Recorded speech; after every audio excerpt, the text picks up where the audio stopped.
pemirsa Sakti TV, bagaimana kabar Anda? Semoga Anda dan juga keluarga selalu dalam keadaan sehat. Senang sekali saya Agni Saraswati kembali hadir menyapa Anda di program Sehat Selalu yang tentunya akan menghadirkan berbagai macam informasi seputar dunia kesehatan.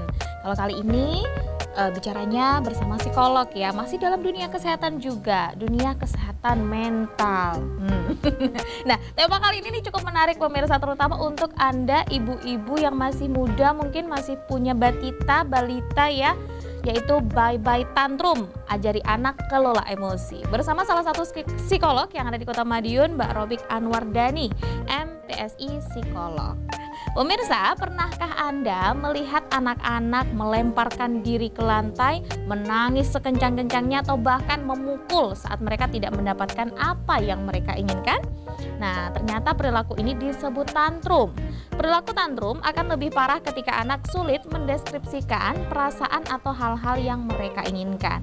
Menghadapi anak yang tantrum memang menjadi tantangan bagi orang tua. Dan untuk mengatasinya, kita perlu mengajarkan dan mengenalkan emosi pada anak. Untuk itu pemirsa, hari ini kita akan membahas cara mengajari anak mengelola emosi bersama narasumber kita, Mbak Robik, yang sudah hadir di studio Sakti TV pada pagi hari ini. Selamat pagi Mbak Robik. Selamat pagi Mbak Agni. Gimana kabarnya Mbak? Luar biasa baik. Luar biasa baik. Mbak Agni gimana kabarnya? Alhamdulillah saya sedang tantrum. Oke. Wah, harus di-bye-bye itu. Oh, harus di-bye-bye. Seperti tema kita pada pagi hari ini ya Mbak ya. Bye-bye tantrum. Nah, kalau ngomongin soal tantrum ini emang sering banget nih kayaknya akhir-akhir ini istilah tantrum itu terdengar di telinga kita ya. Atau mungkin di media sosial kita sering nemuin tantrum nih. Nah, tapi kalau secara deskripsi gitu, sebenarnya tantrum itu apa sih? Nah, sebenarnya gini sih, ada yang salah kaprah sebenarnya. Nah, apa nih? Ada yang salah. Jangan-jangan saya salah ngomong. Enggak, ada yang salah kaprah sebenarnya. Karena gini, sebenarnya kalau misalnya secara kata-kata definisi kan tadi, nah tantrum itu sebenarnya adalah memang benar ledakan emosi. Oke. Makanya tadi Mbak Agni kan di awal pernah bilang bahwa ada yang anak yang melemparkan diri ke lantai, terus habis itu ada yang ngelempar barang, ada yang kadang-kadang memukul dirinya sendiri, ada yang teriak-teriak histeris semacam itu. Nah, sebenarnya tantrum itu pada dasarnya adalah ledakan emosi oleh anak loh ya. Anak loh ya, bukan dewasa loh ya. Kalau dewasa beda. Iya. Kalau dewasa beda. Jadi tantrum adalah ledakan emosi yang dialami oleh anak-anak karena apa? Karena ada penyebabnya. Penyebabnya adalah karena mereka nggak bisa mengungkapkan apa yang menjadi perasaannya, mengungkapkan emosinya, mengungkapkan apa yang dirasakan gitu. Kenapa sih kok anak-anak terus akhirnya tidak bisa mengungkapkan? Karena mereka masih perlu belajar dalam proses belajar mengenali emosi gitu. Jadi istilah tantrum sebenarnya akan lebih tepat kalau misalnya dipakai untuk anak-anak gitu. Nah, kalau dewasa beda lagi tuh. Kalau dewasa adalah orang yang kurang bisa meregulasi emosi semacam itu. Beda ya. Beda istilah dan beda peruntukan.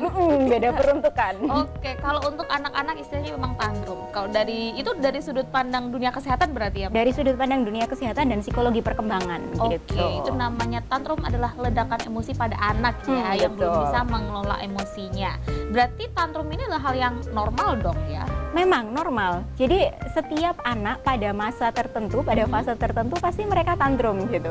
Pasti mereka tantrum. Nah, maksudnya tantrum ini adalah ketika dia karena tidak bisa mengungkapkan apa yang dirasakan semacam itu. Nah, yang menjadi masalah yang terus akhirnya dikeluhkan sama para orang tua adalah ketika tantrum itu membahayakan diri sendiri, membahayakan orang lain. Terus habis itu yang tadi melempar-lemparkan barang semacam itu. Nah, sebenarnya ketika seorang anak mengalami ledakan emosi, ketika dia tidak bisa mengungkapkan apa yang dirasa, itu sebenarnya wajar banget gitu. Kita aja kalau misalnya nggak bisa mengungkapkan apa yang dirasakan pasti gemes ya.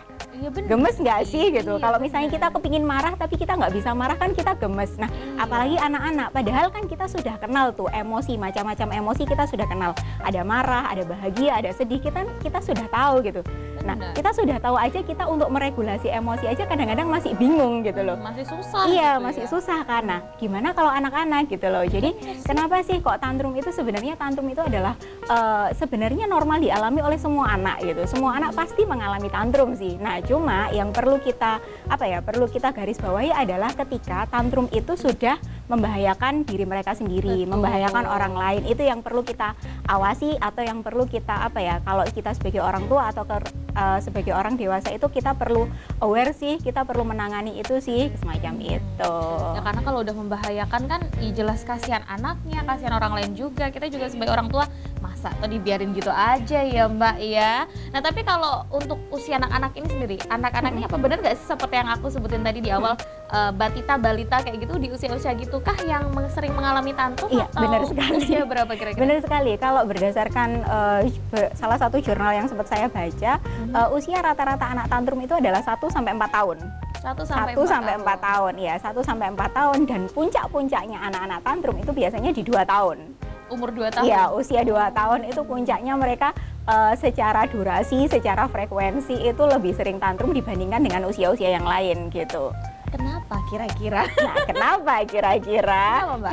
Kenapa usia 2 tahun gitu? Nah, usia 2 tahun adalah anak-anak sudah mulai perkembangan bahasanya sudah mulai muncul kan. Kan usia 0 sampai 1 tahun atau 0 sampai mungkin 18 bulan itu perkembangan bahasanya kan masih dalam tahap babbling, terus habis itu baba, ngoceh, semacam itu kan. Nah, usia 2 tahun anak sudah mulai perkembangan bahasanya sudah mulai ada gitu kan. Perkembangan bahasanya mulai ada tapi masih celotehan yang masih belum jelas. Benar. Nah, kalau masih celotehan yang masih belum jelas, biasanya orang dewasa mendefinisikan atau mengartikan apa yang diucapkan oleh anak itu kadang-kadang salah persepsi. Berbeda Misalnya gitu. Dia mainan ini terus adik maunya mobil-mobil. Nah, bingung kan?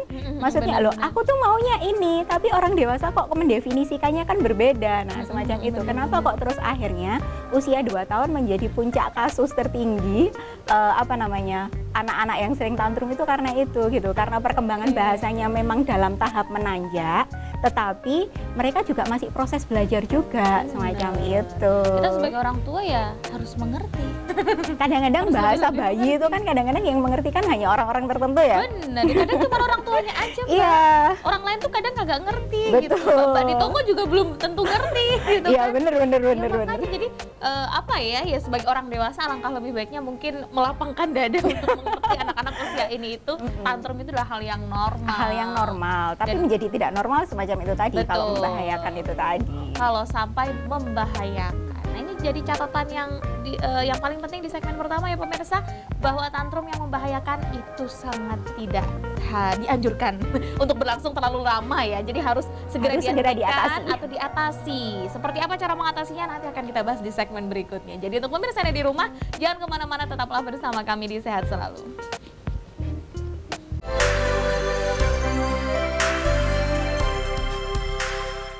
Terima kasih pemirsa, Anda masih bersama kami, masih menyaksikan Sehat Selalu membahas seputar bayi-bayi tantrum.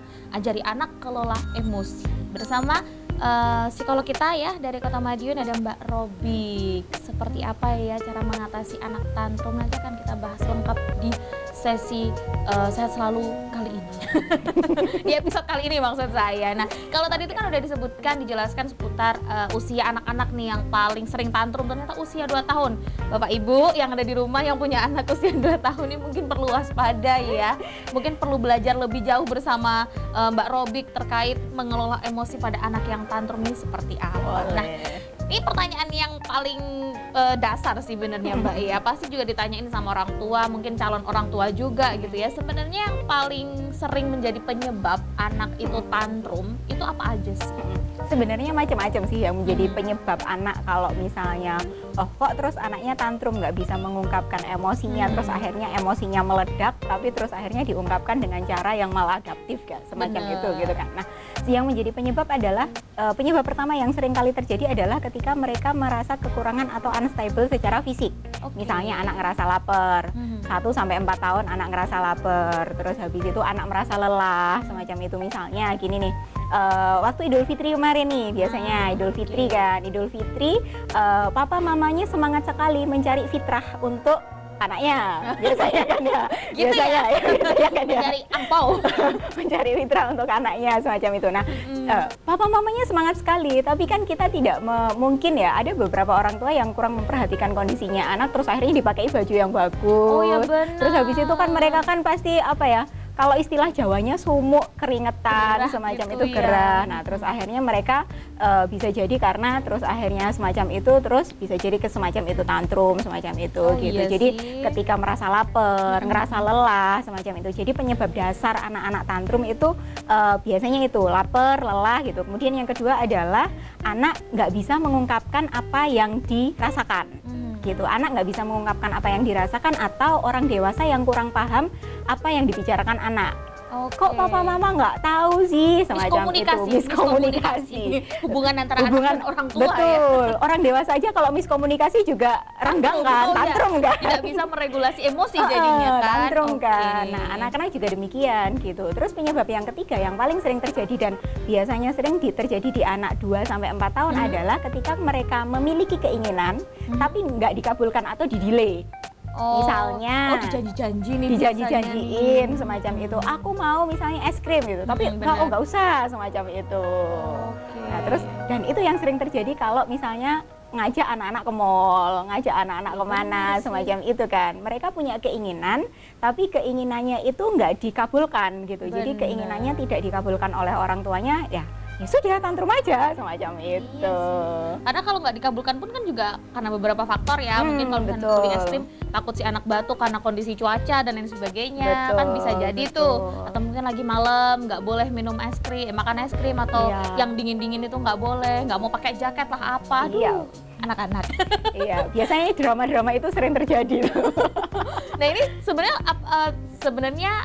ini menurut pendapatku pribadi aja sih Mbak ya, masih di segmen awal-awal. Sebenarnya hal kayak gitu tuh kita tuh harus sebagai orang tua haruskah menerima dengan lapang dada ataukah harus ikut marah ataukah kita ini harus menuruti juga akhirnya supaya dia tidak tantrum atau reaksi seperti apa nih yang harus kita lakukan dari penyebab-penyebab itu tadi? Banyak pertanyaan kan Iya, ya, banyak. pasti bingung gitu ya. Banyak pertanyaan dan pasti Bener. bingung. Sebagai orang tua itu langkah yang tepat atau perilaku yang tepat untuk menanggapi anak-anak semacam itu bener. tuh harus ngapain sih sebenarnya? Iya. Nah, gini, sebagai orang tua itu nggak ada langkah oh ini yang benar 100% benar, oh ini yang salah, enggak sih sebenarnya. Kita harus menyesuaikan antara kondisi dan kepribadian anak gitu. Nah, ada beberapa anak yang kalau misalnya tidak dituruti keinginan anak terus akhirnya tantrum semacam itu. Nah, alangkah lebih baik itu penting banget untuk komunikasi di awal.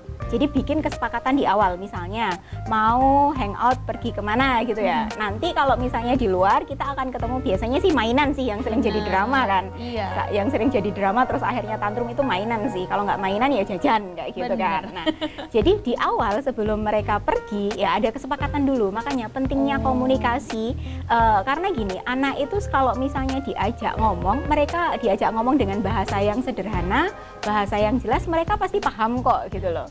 Jadi dan itu nggak secara instan sih dan pasti itu harus dihabituasi, dibiasakan gitu semacam itu. Jadi kalau misalnya ditanyain harus ngapain sebagai orang tua, satu langkah yang penting adalah sering-sering ajak anak untuk berkomunikasi dulu gitu. Jadi komunikasi antara orang tua dan anak itu menjadi kunci utama ketika kita mengajari anak untuk melakukan regulasi emosinya juga gitu. Supaya apa? Ketika seorang anak bisa regulasi emosi dengan baik, maka dia akan bisa lebih mudah mengungkapkan apa yang dirasakan dengan cara yang benar, tidak dengan tantrum begitu. Nah, ini sebentar dari tadi ngobrolnya, saya sampai lupa nih. Oke.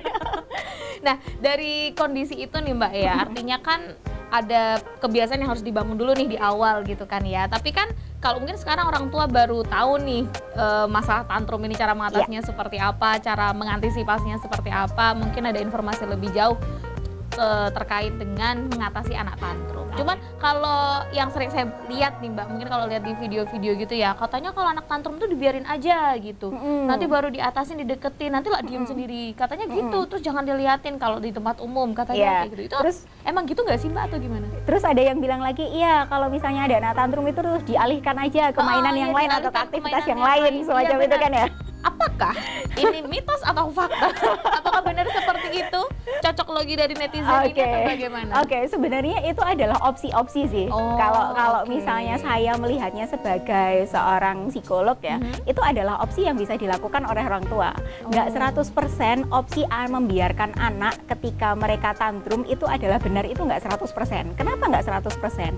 Kalau misalnya anak tantrum dan anaknya tantrum itu sudah membahayakan dirinya, apakah benar sebagai orang tua kita tetap membiarkan aja kan? Enggak gitu loh. Tetap dilihat lagi. Iya, tetap dilihat lagi. Tapi apakah juga, dan ketika tadi yang mengalihkan ke aktivitas lain, atau oh ini anak tantrum terus habis itu terus itu lo ada kodok, ada apa. Nah biasanya kan seringnya itu kan. Oh benar. Iya kan, mengalihkan perhatiannya anak. Nah sebenarnya gini, mengalihkan perhatiannya anak, kalau ini saya boleh saran nih. Saran dari saya adalah ketika mengalihkan perhatian anak waktu mereka tantrum itu bukan diarahkan ke hal-hal yang terus akhirnya perhatiannya memang benar-benar teralih, semacam kodok, ada polisi menakut-nakuti, terus kadang-kadang kan biasanya gitu ya. Ada itu loh, ada kodok, terus habis itu ini, terus ada polisi, terus ada ya kan kasihan Pak polisinya dikambing hitamkan terus gitu lah, macam itu. Ada bu dokter nanti disuntik. Ada bu dokter, nah betul, ada bu dokter nanti disuntik, kan kasihan. Nah itu kan akan memicu, membuat mereka menjadi nanti kedepannya menjadi loh dokter itu gini, polisi itu gini, kan nggak gitu. Konsepnya tidak begitu. Konsepnya nggak begitu. Iya, gitu, konsep mengalihkan adalah konsep mengalihkan ke aktivitas lain, aktivitas lain yang itu jauh dari penyebab tantrumnya, semacam itu. Nah, jadi kalau misalnya ada dua opsi semacam itu, apakah anak dibiarkan aja ketika tantrum atau dialihkan ke aktivitas lain, adalah jawabannya adalah coba lihat dulu. Kita sebagai orang tua pasti kita tahu, paling enggak kita tahu anak kita itu kepribadiannya gimana. Benar. Anak kita itu sukanya bagaimana, semacam itu. Jangan sampai kalau misalnya kita membiarkan anak dan anak membahayakan diri, itu kan nanti yang rugi kita juga gitu. Betul. Jadi memilih opsi itu berdasarkan kondisi dan kepribadiannya anak juga, semacam itu sih.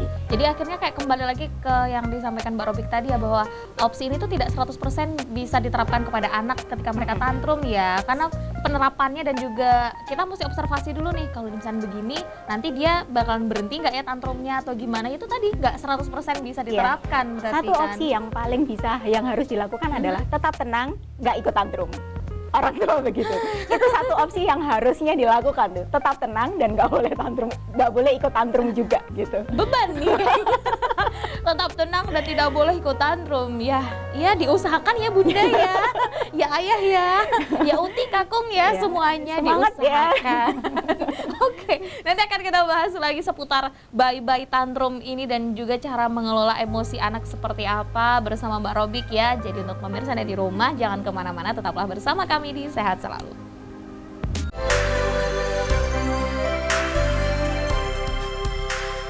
Terima kasih pemirsa, masih bersama kami membahas seputar bye-bye tantrum, ajari anak kelola emosi bersama Mbak Robik Anwardani MPSI, psikolog dari Kota Madiun. Nah, kalau tadi sudah saya tanya seputar apa sih yang harus dilakukan oleh orang tua ketika anak tantrum, jawaban yang paling utama adalah tetap tenang dan tidak ikut tantrum.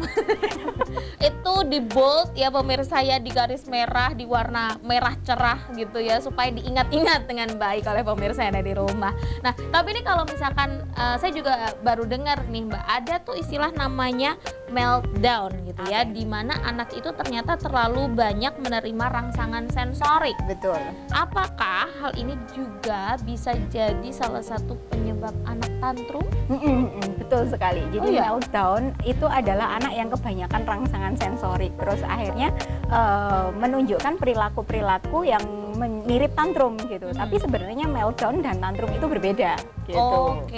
Tapi bisa jadi meltdown itu kalau misalnya meltdownnya tidak diatasi bisa menjadi penyebab tantrum. Begitu. Kalau kelewatan gitu ya, terlalu lama mungkin durasi meltdownnya itu bisa menyebabkan bisa menjadi penyebab tantrum. Contoh misalnya anak ini sedang di dalam kondisi ruame sekali gitu ya, suaranya sangat amat bising sehingga dia untuk mendapatkan ingin berkomunikasi aja dengan orang tuanya itu kesulitan gitu kan. Nah, terus akhirnya kan dia kan drama nih, oh gimana kok suaranya bising, rewel semacam itu. Nah, itu meltdown. Sampai situ meltdown. Nah, kalau misalnya meltdownnya tidak diatasi dengan baik, bisa-bisa nanti bisa mengarah ke tantrum semacam itu.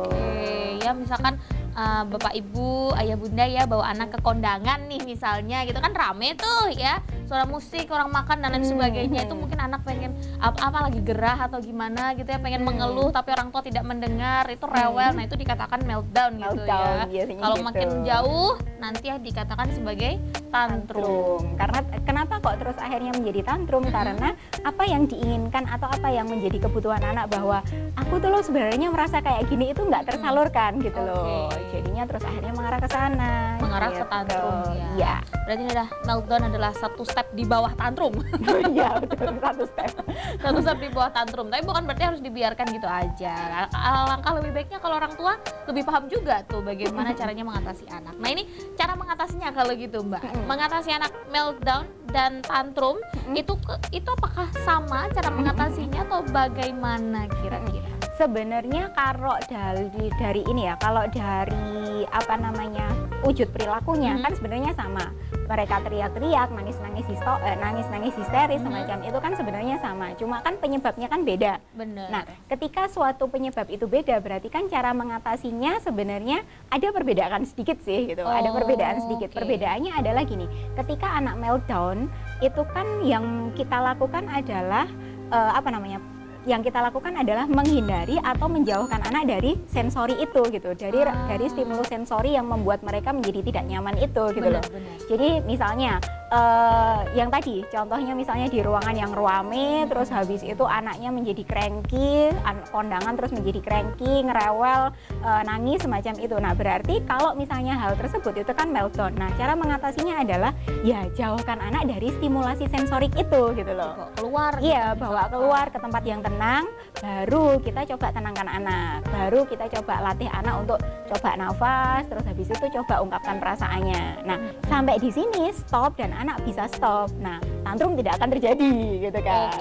Tantrum tidak akan terjadi. Tapi kalau misalnya hal semacam itu masih terus berlanjut dan kita yang sebagai orang dewasa nggak peka, bisa jadi kan terus anak merasa tidak nyaman. Terus habis itu anak merasa tidak bisa mengungkapkan apa yang dirasakan. Dan terus akhirnya anak menjadi emosi dan emosinya tidak tersalurkan dengan baik. Nah, ketika emosinya tidak tersalurkan dengan baik, maka terus akhirnya menjadi tantrum ini tadi. Nah, gimana cara ngatasi tantrumnya? Tantrumnya kan sebenarnya kan tingkatannya kan jauh lebih ya severe ya, jauh lebih parah semacam itu ya. Nah, gimana tuh cara ngatasinya? Nah, semacam itu adalah yang pertama ya tadi tetap tenang. Itu wajib sih gitu. Itu wajib walaupun itu adalah susah banget gitu ya. Susah bin sangat ya. Tetap tenang itu pasti gitu. Nah, yang kedua adalah kita coba dulu, biarkan dulu dia mengkatarsiskan emosi. Istilahnya katarsis itu adalah mengungkapkan emosinya. Biarkan dulu mengungkapkan emosinya. Maka itu karena terus tadi ada dua opsi tadi. Apakah kita harus membiarkan anak supaya anak bisa atau mengalihkan semacam itu. Nah, kalau misalnya anak sudah tenang, baru kita ajak ngomong gitu. Nah, ada beberapa cara sih yang bisa kita pakai untuk meregulasi atau mengcooling down, downkan emosinya gitu anak pada saat tantrum semacam itu. Ada caranya. Ada caranya. Satu deh sebutin, Mbak. Satu yang paling sering dilakukan adalah relaksasi pernafasan gitu. Oke, mulai atur nafas. Relaksasi gitu pernafasan semacam itu bisa dilakukan, atau kita melakukan birhak semacam itu. Birhak itu kayak pelukan beruang. Iya. Jadi sambil gini. Iya. Oke. Oh, ini udah ada 2 tips untuk mengatasi anak-anak agar cooling down emosinya dia. Begitu. Salah satunya adalah dengan mengatur nafasnya si anak. Mungkin biasanya kalau nangis kan udah terseduh-seduh itu kan biasanya sampai kayak gitu kan. Atau mungkin dengan cara dipeluk, tapi bukan dipeluk dikekep banget ya, enggak pemirsa, dipeluk sambil dielus-elus. Mungkin kayak gitu bisa mengurangi emosi anak agar lebih tenang gitu pemirsa. Nah, tapi kalau kayak gini nih aku tuh jadi mikir, Mbak. Maksudnya kayak kita kan tahu ya, dunia pendidikan itu kan ada tuh yang pendidikan anak usia dini tuh. Itu kan juga usia-usia yang rentan tantrum ya. Iya, benar banget. Ini tuh berarti apakah informasi semacam ini juga berarti bisa diterapkan oleh ibu-ibu guru berarti ya? Betul banget, bisa banget diterapkan anak-anak usia dini TK, PAUD, SD, kelas-kelas kecil semacam itu kelas bisa. 1, kelas 2 gitu yang baru peralihan dari TK gitu kan. Betul. Karena nggak cuma orang tua aja kan yang harus mengerti emosi anak, benar ya Mbak ya. Lingkungan dan juga gurunya terutama, ini jadi catatan ya Bapak Ibu ya. Siapa tahu juga gurunya juga orang tua juga kan pastinya. Jadi alangkah baiknya semuanya belajar emosi, mengelola emosi anak ya. Tapi kalau dilihat dari sudut pandang psikolog nih Mbak, sebenarnya seberapa penting sih kita untuk mengenalkan emosi kepada anak itu? Oh, penting banget sih. Oh, penting banget Penting ya? banget sih.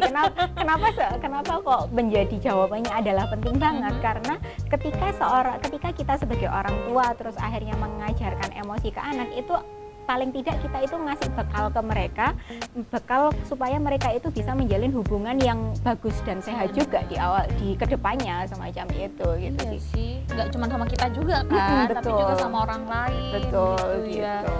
Itu alasannya simpel banget, penting banget, Penting banget sih. penting banget. Itu pun juga apa namanya mengenalkan emosinya ini pasti ada caranya dong, Mbak. Oh pasti. Kepada anak itu Pasti, kira-kira apa aja nih yang misalkan yang harus dipelajari anak ini, jenis emosi apa aja, kayak tadi Mbak Robit bilang kan banyak tuh emosi yang kita tahu. Kira-kira gimana? Ada beberapa emosi sih yang mungkin pada dasarnya wajib diketahui oleh anak-anak usia dini gitu. Karena kan kita ngobrolinnya kan tentang anak-anak usia dini ya. Kita belum ngobrolin anak-anak yang remaja yang Iya, emosinya jauh lebih kompleks semacam itu. Apalagi yang dewasa sudah tambah kompleks lagi gitu. Nah, Tambah rumit lagi. tambah rumit lagi ya. Jadi kalau misalnya untuk anak-anak usia dini, emosi yang biasanya wajar kita berikan adalah emosi bahagia, emosi senang. Senang itu bagian dari bahagia ya. Terus habis itu emosi sedih, perasaan dari kecewa, mereka belajar juga dari rasa kecewa. Emosi takut juga perlu. Kemudian ada satu lagi emosi marah gitu. Jadi marah, senang, sedih, takut. Itu dulu sih. Itu emosi dasar. Nanti ke depannya anak-anak juga akan belajar gimana sih rasanya malu, gimana sih rasanya jealous sama saudaranya, gimana rasanya terus akhirnya menjadi mungkin baper semacam itu, kan ke atasnya gitu. Lebih jauh lagi. Ya, Itu lebih tadi, jauh lagi next tingkat step-nya. yang usia lebih tinggi lagi kayak remaja, Iya, dewasa, benar ya. betul, Aduh, gitu. berat ya. Iya, betul Itu sekali. berarti ada beberapa memang harus dikenalkan terlebih dahulu kepada anak. Kalau dari psikolog sendiri, cara mengenalkan emosi itu kira-kira gimana sih, Mbak? Caranya mengenalkan emosi sebenarnya gini, usia yang paling bagus untuk dikenalkan emosi oke, dulu nih berapa ya, tuh? mungkin ya. Sebenarnya gini, saya pun juga amazed terhadap apa yang saya pelajari juga gitu. Karena kan kalau di pendidikannya kita, itu kan kita baru mengenal emosi, gimana sih rasanya seneng, gimana sih Benar. rasanya sedih, itu ketika kita sudah bisa ngomong, sudah bisa berkomunikasi, Menyampaikan gitu. minimal SD, SMP lah ya gitu ya. Nah, ternyata di dalam salah satu jurnal psikologi perkembangan dikatakan bahwa mengenalkan emosi itu sebenarnya bisa sejak bayi loh, bahkan 0 sampai 3 tahun itu adalah masa-masa emas anak di kita sebagai orang tua untuk mengenalkan emosi pada anak. Dari 0 sampai 3 tahun. 0 sampai 3 tahun. Padahal kalau misalnya kita sebagai orang tua umumnya orang tua yang saya jumpai 0 sampai 3 tahun itu mereka sering-seringnya lucu-lucunya MPASI dan kawan-kawannya. Nah, itu Fokusnya di harusnya sana. betul, itu harusnya dibarengi dengan pengenalan emosi juga, dan nggak harus yang rumit-rumit kok gitu loh, nggak harus yang rumit-rumit. Sesimpel ketika sekarang makanannya sudah habis ya, nah kan terus akhirnya merasa kenyang, bahagia, semacam itu gitu loh. Oke. Gitu sih. Tapi artinya gini, ya mungkin karena kembali lagi ke alasan tadi ya, bahwa ternyata mengenalkan emosi kepada anak itu penting. Saya juga jadi baru tahu nih kalau 0 sampai 3 tahun. Iya, 0 sampai 3 tahun. Oke, berarti anak lahir ceprot itu langsung dikenalin emosi. Nanti mungkin next segmen ya kita bahas itu ya. Oh iya, Kenapa benar-benar. gitu. Kenapa kok harus dikenalkan dari usia 0? Kenapa? Jangan fokus cuman untuk nyape anak aja, untuk MPASI aja. Tidak begitu pemirsa. Ini calon-calon ibu nih belajar dari sini, oke? Baiklah, nanti akan kita lanjutkan lagi di segmen berikutnya pemirsa. Jadi untuk Anda yang ada di rumah, jangan kemana-mana, tetaplah bersama kami di Sehat Selalu.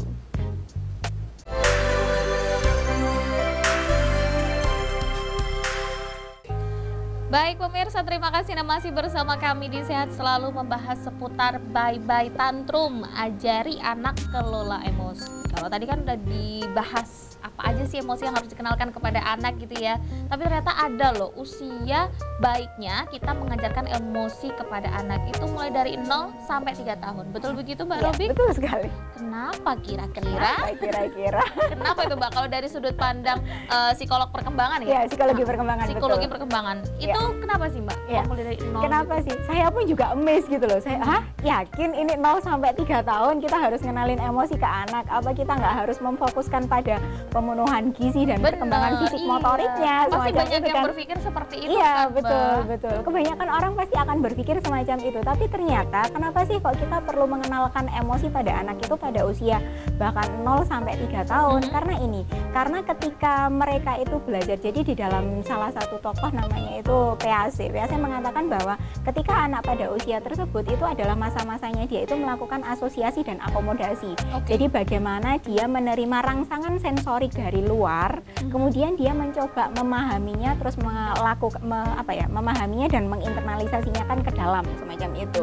Nah, ketika pada usia-usia 0 sampai 3 tahun mereka akan belajar, oh ternyata ada orang lain di luar dirinya yang itu menjadi sering sekali berinteraksi dengan dia semacam itu. Nah, kenapa kok terus akhirnya harus dipelajari emosi? Karena pada saat itu mereka itu adalah yang kita harus bisa memberikan, kita sebagai orang dewasa harus bisa memberikan bahwa oh ini itu adalah lingkungan baru bagi kamu, karena dari rahim, dari perut ibu terus akhirnya keluar, ini adalah lingkungan yang aman bagi kamu, dan kamu itu bersama dengan orang-orang yang lain yang berbeda-beda, dan masing-masing orang memiliki perasaan dan juga memiliki emosi yang beda-beda juga gitu.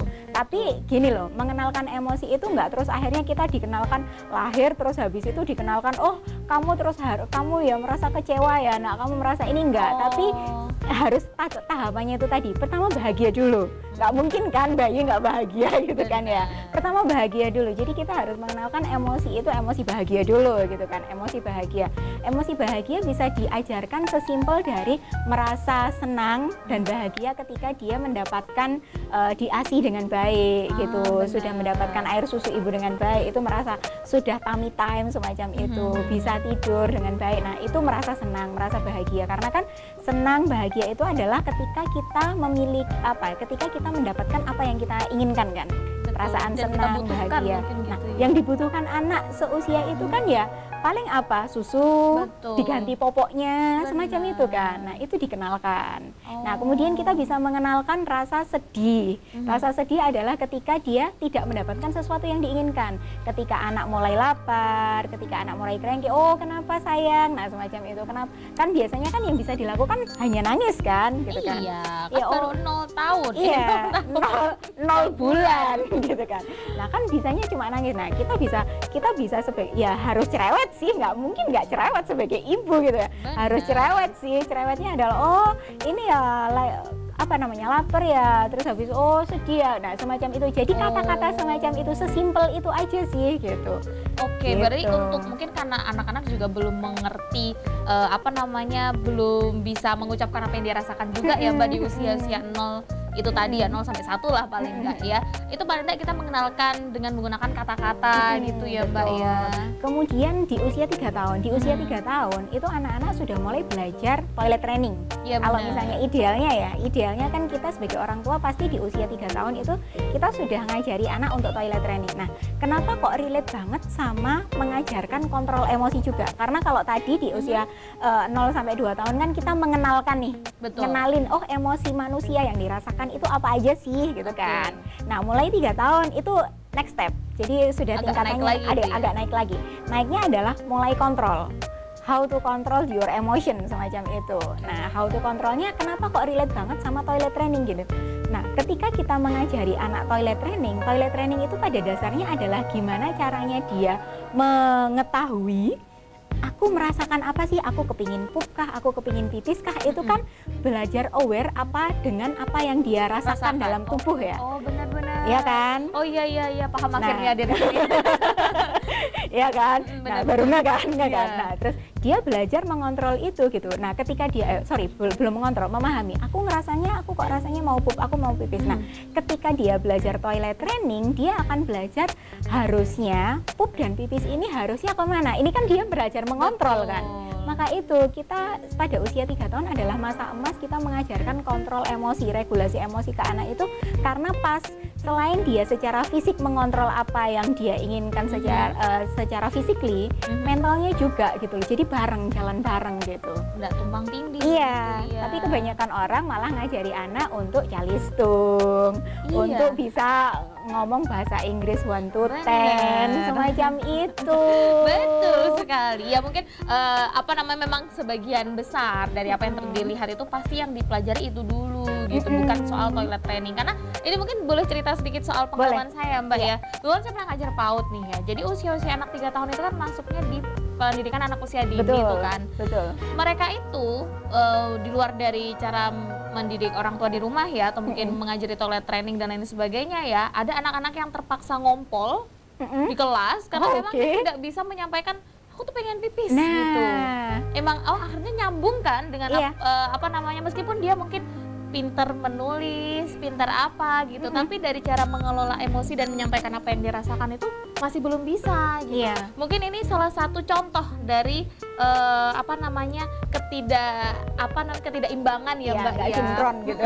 Nggak sinkron. Kalau sinkron mungkin si anak udah ngerti bagaimana caranya menyampaikan, aku pengen ke toilet, mau buang air kecil, mau buang air besar gitu misalkan. Nanti mungkin nggak ada tuh kejadian ngompol di kelas. Iya, yang repot gurunya kan? Bener, mesti nyapu ngepel tuh. Oke, tapi emang bener ya Mbak, kalau dari sudut pandang psikolog, sejauh Mbak Robik melihat anak-anak zaman sekarang di usia-usia gitu jarang banget ya memahami emosi anak-anak ini. Betul, jarang banget. Bahkan keponakan saya pun juga jarang banget diajari untuk how to control their emotion, kayak gitu tuh jarang sih gitu loh. Padahal itu kalau misalnya itu diberikan diajari kan sekalian jalan bareng gitu loh. Jadi si anaknya itu juga nggak kerjanya keras-keras banget. Si anaknya itu aku sekalian ngontrol secara physically, aku juga akan ngontrol secara mentalitiku semacam itu. Karena ada dua bagian yang harus diurus, jiwa dan raga. Iya betul. Jiwa dan raga gitu. Nah, tapi ini aku juga ada pertanyaan seputar apakah dengan memvalidasi atau artinya kita membenarkan ya berarti ya, membenarkan apa yang dirasakan oleh anak itu bisa membantu anak untuk mengenali emosinya? Memvalidasi emosi anak itu sebenarnya ya bisa membantu anak untuk mengenali emosi. Oke sih, cuma next step-nya apa setelah kita memvalidasi? Harus ada gitu loh. Kalau misalnya mama paham kok kalau kamu marah, kalau sudah titik sampai itu aja, nah itu kita nggak akan bisa lari ke anak bisa melakukan regulasi emosi, itu nggak akan bisa gitu loh. Jadi cuma stuck di situ aja akhirnya. Jadi tidak hanya memvalidasi kita, tapi juga harus meregulasi. Maksudnya bagaimana memanage, bagaimana setelah dia memvalidasi, oke, paham kamu merasa marah, tapi setelah marah itu kamu harus ngapain gitu loh. Setelah marah itu kamu harus ngapain, itu kita perlu ada next step-nya lagi gitu. Jadi nggak hanya sekedar memvalidasi doang gitu, perlu ada langkah selanjutnya, yakni belajar mengajari anak untuk meregulasi emosinya gitu. Itu yang paling penting malahan ya, di poin yang sampai situ tuh yang paling penting. Nggak cuma iya mama paham, wes lu terus gimana mama? Si anak kan juga pasti akan bingung. Aku kalau udah kayak gini harus bagaimana? Benar. Artinya orang tua ya itu tadi juga harus aktif, nggak cuma memvalidasi tapi juga harus aktif untuk mencarikan solusi untuk anak bagaimana bisa mengelola dan mengontrol emosinya. Betul begitu Mbak Robik? Betul sekali. Betul sekali. Oke, nanti akan kita lanjutkan lagi Mbak Robik, ya masih banyak ternyata pertanyaan saya ya. Jadi untuk pemirsa ada di rumah jangan kemana-mana, tetaplah bersama kami di Sehat Selalu.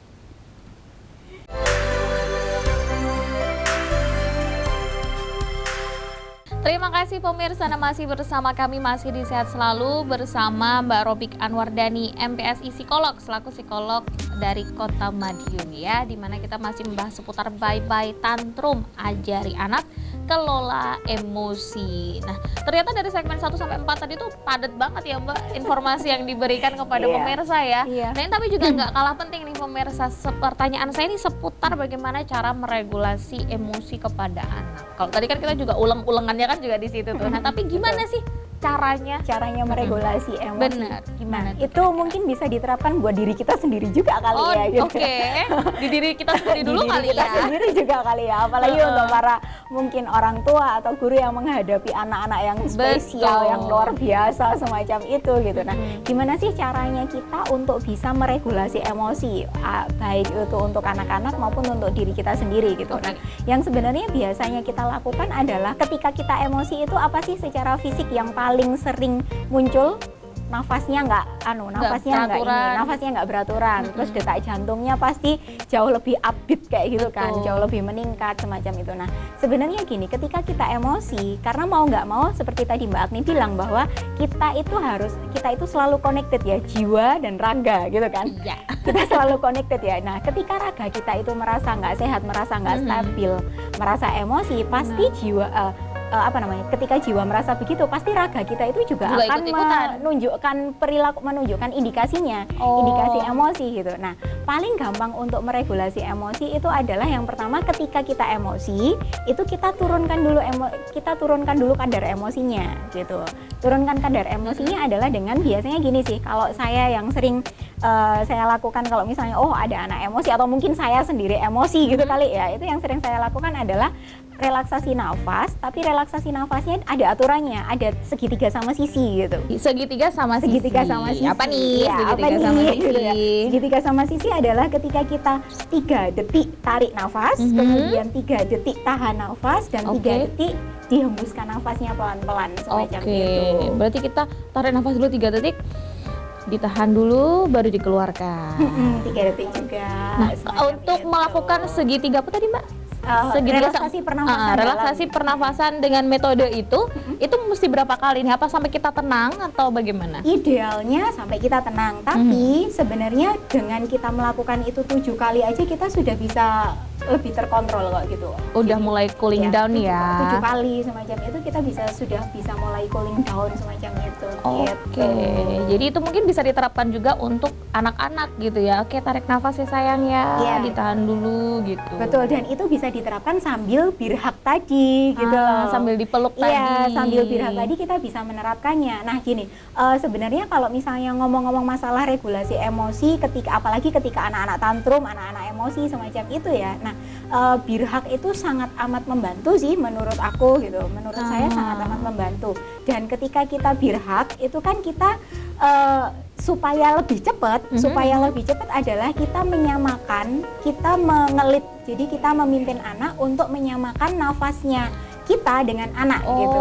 Jadi makanya ketika dielus-elus, terus habis itu kita coba samakan. Jadi kita coba bimbing anak untuk nafasnya itu sama dengan kita. Makanya kunci pertama adalah tetap tenang, jangan ikut tantrum. Itu supaya itu gitu loh. Supaya bisa ngelit itu tadi. Supaya bisa ngelit itu dulu gitu. Nah, kita bisa ngelit itu. Nah, biasanya ada lagi sih. Jadi selain kita birhak, kita juga sambil birhak kita bisa melakukan. Nah, kalau misalnya nangis itu kan semacam itu. Nah, ada salah satu trik sih yang biasanya bisa diterapkan itu. Jadi kita ucapkan hu, ajari anak untuk itu. Bilang gitu. Pas nangis. Kenapa gitu? Kok karena dia menghembuskan nafas kan. Gitu. Jadi dia mencoba mengeluarkan apa yang dirasakan semacam itu. Jadi kita elus-elus sambil kita bimbing anak untuk nafasnya seirama dengan kita. Sambil kalau misalnya itu belum ya, itu kita bisa ucapkan Oke, berarti kalau di kondisi yang sudah nggak berhenti-berhenti nih nangisnya gitu ya, tetap dibirhak mungkin sambil dielus-elus tadi. Kalau misalkan nggak bisa, atur nafas juga belum bisa. Oke, anak-anak sayang ikutin mamah ya, gitu. Dan satu lagi, kita kalau misalnya dalam menerapkan birhak, kita juga ada rules yang sebenarnya bisa disarankan untuk diterapkan juga sih. Jadi namanya itu Disney Hug Rule. Disney, film Disney. Ya. Jadi kan di Disney, kalau misalnya kita amati film Disney, ketika tokohnya itu ngehak seseorang, itu pasti dia nggak akan melepaskan sampai orang itu bisa berusaha melepaskannya sendiri gitu. Bukan kita yang melepaskan berarti betul. Ya, tapi si yang kita peluk ini yang bakalan. Dan itu untuk anak-anak loh ya. Untuk anak-anak loh ya. Ya pemirsa, ya anak-anak.